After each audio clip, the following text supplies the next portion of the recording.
Hi all, this is the last video, the third video that I wanted to do in a little mini series on how to read a journal article or what I do in reading a journal article.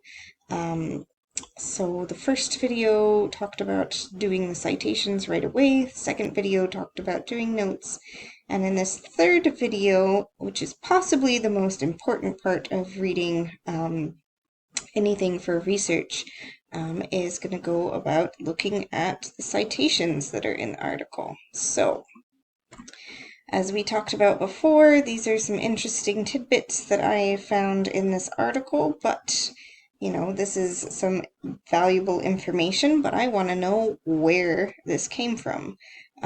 So handily, there's a little footnote here, sentence 14. This particular journal does end notes, so we have to scroll down to the end notes, and there we're going to find 14 that says that it's by Beverage Obscene.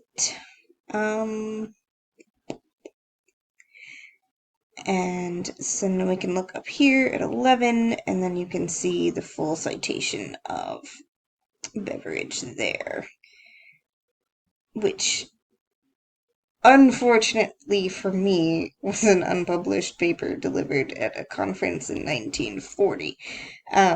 So I'm probably never going to find that information. Who knows?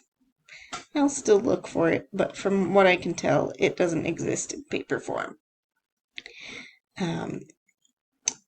But yeah, anyway, you could also just take a look at the endnotes or the footnotes or the bibliography, however things are organized in your particular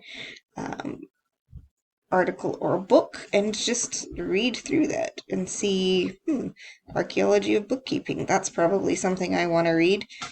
It's basically just plundering for further resources. If you want to find sources about a topic, start with one thing, look at their citations, grab a bunch of things that you want to read from there, and then try to find those sources to then read, and then just expand and expand and expand and never stop. Well, do stop eventually, but that's essentially how you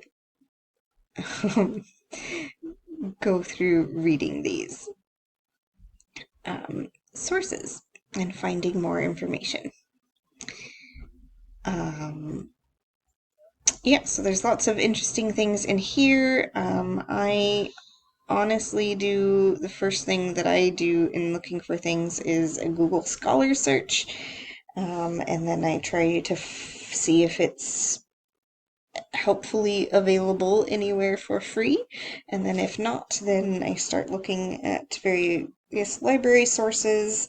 WorldCat is a great place to go in searching for things to find if it's within a library system that you might perhaps get an interlibrary loan from,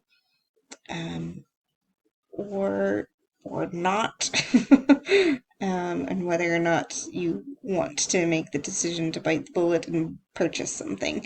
I try to do everything without purchasing if I can, but sometimes that isn't an option. So anyway, I hope that sort of helps guide you a little bit through reading through your journal articles and books, which I know you've been doing already, and how to sort of keep track of your notes, best ways of keeping track of notes in order to work on a project that is large and takes a long time, a lot of researching in order to get it all done. If you want to, this is something that, I don't know, might be a good practice, is to take note of where you're getting these sources in the Word document that you're creating here, and saying like, oh, this source here refers to sources X, Y, and Z. And that can be very important when you're building a historiography, which you will need to do for the capstone, and in other instances as well. So keeping track of those notes to say that Walker, will be discussing or has used all these sources here, is an important thing to keep track of, because then you can sort of see what sources they are using, and maybe they're unique, maybe they're not, in using these particular sources, but it can help you at least form a framework for your historiographical discussion. All right, well, that's it. Thank you for watching.